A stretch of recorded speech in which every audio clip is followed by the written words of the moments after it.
বাংলাদেশের মেধাবী ছাত্ররা যদি বড় বড় বৈজ্ঞানিক হয় বাংলাদেশের উপকার হবে। মেধাবী ছাত্রদেরকে গুরুত্ব না দেওয়া বাংলাদেশের ভবিষ্যৎ খারাপের দিকে ঠেলে দেওয়া, এটা নিশ্চিতভাবে বলতে পারি। মেধাবী ছাত্রদেরকে বাংলাদেশ নয় বিশ্বের কোনো আইনে এরকমভাবে গুলি করে হত্যা করার কোনো আইন নাই। ও মুসলমান ইমানদার, আবু সাইদ এমন একজন মেধাবী ছাত্র ছিল যে ছোট্ট থেকেই বৃত্তি পেয়েছে। এমন একজন মেধাবী ছাত্রকে এমনভাবে গুলি করে হত্যা করা পৃথিবীর কোনো আইনের মধ্যে নাই। আর বোন কান্না করতেছে আর বলতেছে, ভাই তোমাকে নিয়ে আমার বাবার বড় আশা, তুমি বাংলাদেশের বড় অফিসার হইবা, তুমি বড় চাকরি করবা, বাবার মুখ উজ্জ্বল হবে, সমাজের মুখ উজ্জ্বল হবে, বোনের মুখ উজ্জ্বল হবে, দেশের মুখ উজ্জ্বল হবে। কিন্তু এই ছেলেটার জীবন এভাবে চলে যাবে এটা সে চিন্তাও করে নাই। ও মুসলমান ইমানদার, আরেকজন ছাত্র এমন অবস্থা হয়েছে, সেও মেধাবী, তাকে গুলি করেছে। তার মা ফোন দিয়েছে, ফোন রিসিভ করে এক হাত দিয়া ফোন রিসিভ করেছে, আরেক হাত দিয়া যেখান থেকে রক্ত প্রবাহিত হচ্ছে বাম হাত দিয়া রক্তের জায়গাটা চেপে ধরে মাকে ডাক দিয়া বলে, ও মা আমার জন্য চিন্তা করবা না, সব কিছু ঠিকঠাক আছে, দেশের জন্য যেন ভালো একটা ফায়সালা হয়, মা দোয়া করো, তোমার সন্তানের জন্য টেনশন করো না, ন্যায্য বিচার যেন বাংলাদেশে প্রতিষ্ঠা হয়, মেধাবী ছাত্রদের যেন সঠিক জায়গা নিশ্চিত করতে পারি, মা তুমি আমার জন্য দোয়া করো। কিছুক্ষণ পরে এই ছেলেটাও শহীদ হয়েছে। ও মুসলমান ইমানদার, আমি কিন্তু বাংলাদেশের কথা বলতেছি না, বাংলাদেশের প্রেক্ষাপটের কথা বলতেছি না। হাদিসের মধ্যে যেই কথা নবী ১৫০০ বছর আগে বলে গিয়েছেন, সেই কথার সাথে বাংলাদেশের প্রেক্ষাপট মিলে গেল। ও মুসলমান ইমানদার, নবী বলেন, বাদিরু বিল মাউত সিত্তাম, ৬ জিনিস দেখার আগে মৃত্যু কামনা করো। পৃথিবীর কোনো কিছুর জন্য মৃত্যু কামনা করা মুসলমানদের জন্য জায়েজ নয়। নবী বলেছেন, এই ৬টা জিনিস দেখার আগে মৃত্যু কামনা করা আমি নবীর আদেশ। এবং এই ৬টা জিনিস যখন ঘটবে তখন মুসলমানের অন্তরে এমন কথা জাগ্রত হইতে হবে, এই পৃথিবীর মধ্যে এমন জাহিলিয়তের যুগে বাঁচার চেয়ে ঈমানের সাথে মৃত্যুবরণ করাই ভালো। আল্লাহর নবী বলেন, ও উম্মতেরা শুনিয়া নাও, ৩ নাম্বার হচ্ছে ওয়াবায়াল হুকমি। ৩ নাম্বার হচ্ছে নবী বলেন ওয়াবায়াল হুকমি, বিচার যখন বেচা কিনা হয় তখন মৃত্যু কামনা করো। ৬ জিনিস দেখার আগে নবী বলেন মৃত্যু কামনা করো।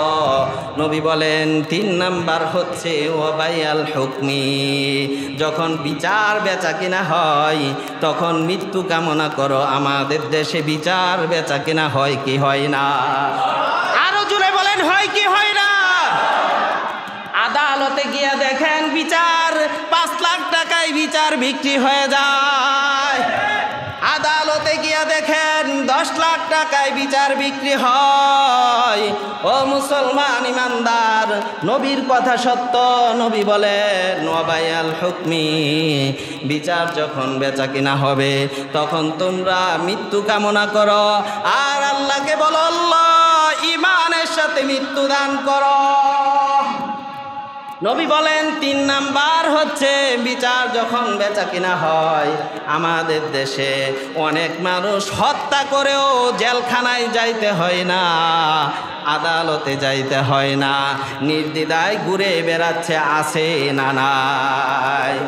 ২০ লাখ টাকা দিয়েছে, বিচার বিক্রি হয়ে গেছে, মৃত ব্যক্তি কোনো বিচার পায় নাই, হত্যাকারী নির্দ্বিধায় জেলখানার বাহিরে ঘুরে।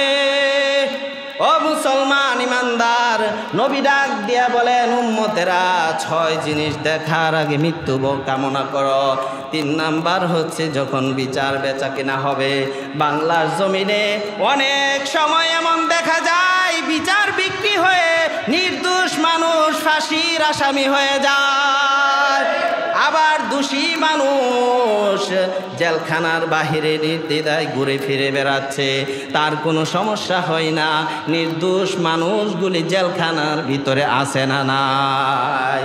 বাংলাদেশে আরেকটা দৃশ্য আছে, বাংলাদেশে অনেক বড় বড় আলেম, হক্কানি আলেম, দুনিয়ার রাষ্ট্রের কোনো অপরাধী নয়, বাংলাদেশের কোনো অপরাধ সে করে নাই, রাষ্ট্রীয় কোনো অপরাধের সাথে জড়িত না, শুধু আল্লাহর কথা বলেছে, হাদিসের কথা বলেছে, কোরআনের কথা বলার কারণে জেলখানায় যেতে হয়।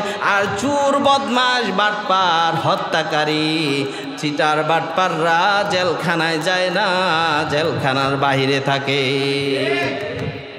ও মুসলমান ইমানদার, নবী ডাক দিয়া বলেন 4 নাম্বার হচ্ছে, ও উম্মতেরা শুনিয়া নাও, বাংলাদেশে যদি এই পরিস্থিতির সাথে নবীজির হাদিস মিলে যায়, নবী ডাক দিয়া বলেন 4 নাম্বার হচ্ছে ওয়া ইস্তিগফাফাম বিদ্দাম, এমন সময় আসার আগে তোমরা মৃত্যু কামনা করো যেই সময় মানুষের রক্তের কোনো দাম থাকবে না। নবী ডাক দিয়ে বলেন, পাখি মারতে মানুষ চিন্তা করবে, কুকুর মারতে চিন্তা করবে। ও মুসলমান ইমানদার, ওই সময় আসার আগে তোমরা মৃত্যু কামনা করো যেই সময় মানুষ মানুষকে মারতে কোনো দ্বিধাবোধ করবে না। এই যে তেলিহাটি মোড়ে 50 টাকার জন্য আগুন দিয়া পড়ে একটা মানুষকে হত্যা করেছে, কয়েক বছর আগে 5,000 টাকার বিনিময়ে মানুষ মানুষকে হত্যা করে ফেলে, 2,000 টাকার কারণে মানুষ মানুষকে হত্যা করে ফেলে। বাংলার জমিনে পুলিশ প্রশাসন পর্যন্ত মানুষ মানুষকে হত্যা করতে দ্বিধাবোধ করে না। পুলিশ প্রশাসন যেখানে নিরাপত্তা দিবে, তারা পর্যন্ত তাদের কাছ থেকে নিরাপত্তা মানুষ আশা করতে পারে না। নবী ডাক দিয়া বলেন, 6 কারণ আসার আগে মৃত্যু কামনা করা, এটা তোমাদের জন্য জরুরি। কয় কারণ? জোরে বলেন, কয় কারণ? قال رسول الله صلى الله عليه وسلم, নবী ডাক দিয়া বলেন, বাদিরু বিল মাউতি সিত্তাম, ও উম্মতেরা শুনিয়া নাও, 6 জিনিস আসার আগে তোমরা মৃত্যু কামনা করো। তোমরা আল্লাহকে বলো, এই 6 জিনিস আসার আগে আল্লাহ আমাদেরকে মৃত্যু দান করো। তার মানে এই 6 জিনিস দেখা মানে এই দুনিয়াতে না থাকার ইচ্ছা করা, এটা নবীজির আদেশ। 1 নাম্বার, নবী ডাক দিয়া বলেন, ও দুনিয়ার উম্মতেরা শুনিয়া নাও, ইমরাতাস সুফাহা, 1 নাম্বার হচ্ছে নবী বলেন, অযোগ্য ব্যক্তিরা যোগ্যতার জায়গায় বসবে। এমন এমন ব্যক্তিরা চেয়ারম্যান হয়ে যাবে, যার কোনো যোগ্যতা নাই তারা হবে চেয়ারম্যান, ঠিক কিনা? যাদের পরিপূর্ণ যোগ্যতা আছে তাদেরকে চেয়ারম্যান হইতে দেওয়া যাবে না, তাদেরকে এমনভাবে দাবায় রাখবে, এমনভাবে ঘায়েল করবে। যাদের যোগ্যতা নাই, যাদের কোনো দিক দিয়া কোনো যোগ্যতা নাই, শিক্ষার দিক দিয়া যোগ্যতা কম, টাকার দিক দিয়া যোগ্যতা আছে, এই জন্য টাকা দিয়া, পয়সা দিয়া এমন টাকা দেয়, অযোগ্য ব্যক্তিকেও যোগ্যতার জায়গায় বসাইয়া দেয়, ঠিক কিনা? আল্লাহর নবী বলেন, এই জিনিস আসার আগে তোমরা মৃত্যু কামনা করো। 1 নাম্বার, নবী বলেন, ইমরাতাস সুফাহা, অযোগ্য ব্যক্তিরা প্রধানমন্ত্রী হবে, অযোগ্য ব্যক্তিরা মন্ত্রী হবে, অযোগ্য ব্যক্তিরা ডাক্তার হবে, আছে না নাই? আমাদের দেশে মেধা যাদের ভালো তারা ডাক্তার হইতে পারে না, টাকা দিয়া সার্টিফিকেট কিনে ডাক্তার হয়, আছে না নাই? এই জন্য আমাদের দেশে অনেক রোগী মারা যায়, অনেক মা মারা যায়, অনেক বাচ্চারাও মারা যায়। আল্লাহর নবী বলেন, ও আসার আগে মৃত্যু কামনা করো। এক নাম্বার হচ্ছে নবী বলেন ইমরাতাস সুফাহা, অযোগ্য ব্যক্তিরা নেতৃত্ব দিবে। যারা চেয়ারম্যান হওয়ার যোগ্যতা রাখে, ভালো মানুষ, সমাজের কাজ করবে, এমন ব্যক্তিকে চেয়ারম্যান হইতে দেয় না। টাকা দিয়া, পয়সা দিয়া এমন ব্যক্তি চেয়ারম্যান হয় যারা সমাজের উন্নয়ন করে না। এমন ব্যক্তিরা মন্ত্রী হয়, এমন ব্যক্তিরা এমপি হয়। তাদের চেয়ে ভালো মানুষ নির্বাচনে আসে কিন্তু এমপি হইতে দেওয়া হয় না। বাংলার জমিনে অনেক পাশ করে কিন্তু এমপি হইতে পারে না, চেয়ারম্যান হইতে পারে না, মেম্বার হইতে পারে না। তারাই মেম্বার হয় যাদের দ্বারা উপকার হয় না, বরঞ্চ ক্ষতির সম্ভাবনা আছে। নবী ডাক দিয়া বলেন অযোগ্য ব্যক্তিরা যোগ্যতার জায়গায় যখন যাবে তখন তোমরা মৃত্যু কামনা করো। এক নাম্বার নবী বলেন ইমরাতাস সুফাহা। দুই নাম্বার হচ্ছে নবী ডাক দিয়া বলেন ওয়াকাসসাতাস শারুতি। দুই নাম্বার খেয়াল করে শুনেন, আপনারা এই 6 বিষয় জানার দরকার আছে না নাই? নবী বলেছেন গুরুত্বপূর্ণ বিষয়। 6টা বিষয় আসার আগে মৃত্যু কামনা করো। নবী বলেন 2 নাম্বার হচ্ছে যখন পুলিশ বেশি হবে, বাংলাদেশে পুলিশ কম না বেশি? নবী ডাক দিয়ে বলেন ওয়াকাসরাতাস শারতি, যখন পুলিশ প্রশাসন বেশি হবে। আল্লাহর কসম করে বলি ও মুসলমান, নবীর কথা সত্য না মিথ্যা? আল্লাহর নবীর কথা সবচেয়ে বেশি সত্য। নবী ডাক দিয়ে বলেন 1500 বছর পরে এসে মুসলমান ইমানদার নবীর কথা সত্য হয়েছে। সুবহানাল্লাহ। নবী ডাক দিয়ে বলেন 2 নাম্বার হচ্ছে পুলিশ প্রশাসন বেশি হবে। আপনাদের কাছে জানতে চাই, পুলিশকে রাখা হয়েছে জনগণের নিরাপত্তা নিশ্চিত করার জন্য, ঠিক কিনা? ও মুসলমান ইমানদার, পুলিশ জনগণের টাকায় পুলিশের বেতন হয়, জনগণের টাকায় পুলিশের প্রমোশন হয়, জনগণের টাকায় পুলিশের ভাতা বাড়ে, পুলিশের বোনাস হয়। এই জন্য হয় জনগণকে নিরাপদ নিশ্চিত করতে হবে। জনগণের নিরাপত্তা নিশ্চিত করা এটা পুলিশের কাজ। জনগণের টাকায় তাদের জীবন সুন্দর হয়, তাদের ছেলে মেয়ে লেখাপড়া করে, তাদের সুন্দর বাড়িঘর হয়। জনগণ কষ্ট করে তারপরেও কোনো দুঃখ নাই, কারণ পুলিশের দায়িত্ব হচ্ছে জনগণেরকে নিরাপত্তা দেওয়া, জনগণকে হেফাজত করা। নবী বলেন পুলিশ প্রশাসন বেশি হবে, ওই সময় দেখার আগে তোমরা মৃত্যুবরণ করো। পুলিশ প্রশাসন বেশি হওয়ার পরেও জনগণের নিরাপত্তা না দিয়ে জনগণকে পাখির মতো হত্যা করবে। ওই সময় আসার আগে তোমরা মৃত্যু কামনা করো।